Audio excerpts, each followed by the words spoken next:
കൊണ്ട് നിങ്ങൾ ഉദ്ദേശിക്കുന്നുണ്ട്? കേരളത്തിലെ ഒരുപാട് ചർച്ച ചെയ്തുകൊണ്ടിരിക്കുകയാണ്. മുല്ലപ്പെരിയാർ ഡാം 115 വർഷം പഴക്കമുള്ള മുല്ലപ്പെരിയാർ ഡാം ഏത് നിമിഷവും തകരാവുന്ന അവസ്ഥയിലുള്ളത്. ഇപ്പോൾ 4 ജില്ലകളെയാണ് അത് മെയിനായിട്ട് ബാധിക്കാൻ പോകുന്നത്. ആലപ്പുഴ, കോട്ടയം, ഇടുക്കി എറണാകുളം തുടങ്ങിയ ജില്ലകളാണ് അത് ബാധിക്കാൻ പോകുന്നത്. അപ്പോൾ ഇങ്ങനെ 4 ജില്ലക്കാർ മാത്രം സമരത്തിന് ഇറങ്ങിയാൽ പോകുന്നത് നമ്മുടെ പൊതുസമൂഹത്തിന്റെ കേരളീയ പൊതുസമൂഹത്തിന്റെ പ്രശ്നമാണിത്. കേരളത്തിലെ എല്ലാ ജനങ്ങളും ഈ സമരത്തിൽ ഇറങ്ങണമെന്ന് ആഹ്വാനം ചെയ്തുകൊണ്ടാണ് ഞങ്ങളിങ്ങനെ സമരം ചെയ്യുന്നത്.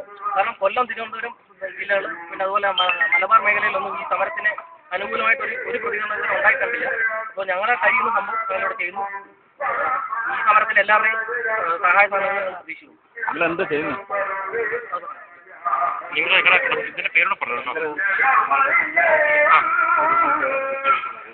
ഞങ്ങളിവിടെ ആവിഷ്കരിക്കുന്ന സമരപരിപാടി എന്ന് പറയുന്നത് എല്ലാവരും ചെയ്യുന്ന ഒരു പദയാത്രയോ അല്ലെങ്കിൽ ഒരു ധർണയോ ഒക്കെയാണ്.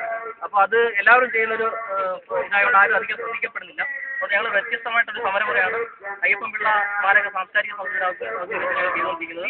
ഞങ്ങൾ ഉദ്ദേശിക്കുന്നതെന്ന് പറഞ്ഞാൽ ഇപ്പോൾ 4 ജില്ലകളെയാണ് ഇത് ബാധിക്കുന്നത്. അപ്പോൾ ആ 4 ജില്ലകളെ പ്രതിനിധീകരിച്ചുകൊണ്ട് 4 മണിക്കൂർ നേരം ഞങ്ങൾ ഈ വെള്ളത്തിൽ കഴുത്തറ്റ നിന്ന് പ്രതിഷേധിക്കുക. അതായത് കേരള സർക്കാരുകളുടെയും കോടതിയുടെയൊക്കെ ശ്രദ്ധ ഇതിലേക്ക് കൊണ്ടുവരികയും ഉടൻ തന്നെ മുല്ലപ്പെരിയാർ ഡാം പുനർനിർമ്മിക്കണമെന്ന് ആവശ്യപ്പെട്ടുകൊണ്ടും അടിയന്തരമായി ഇപ്പോൾ 136.4 അടിയായിട്ട് വെള്ളം പൊങ്ങിയിട്ടുള്ളത് നമുക്കെല്ലാം അറിയാവുന്ന കാര്യമാണ്. അപ്പോൾ അതൊന്ന് കുറച്ച് 120 അടിയായിട്ട് കുറയ്ക്കണം എന്നീ ആവശ്യങ്ങൾ ഉന്നയിച്ചുകൊണ്ടാണ് ഞങ്ങൾ ഈ സമരപരിപാടി ഇവിടെ ചെയ്യുന്നത്. ഈ കൂട്ടത്തിലുള്ള എല്ലാവരും വിദ്യാർത്ഥികളാണ്. എല്ലാ എഞ്ചിനീയറിംഗ് വിദ്യാർത്ഥികളുണ്ട്, പ്ലസ് വിദ്യാർത്ഥികളുണ്ട്, സ്കൂൾ വിദ്യാർത്ഥികളുണ്ട്.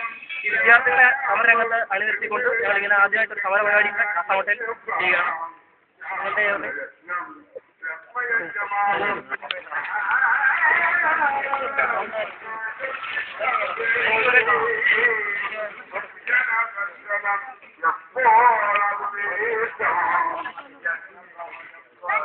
Por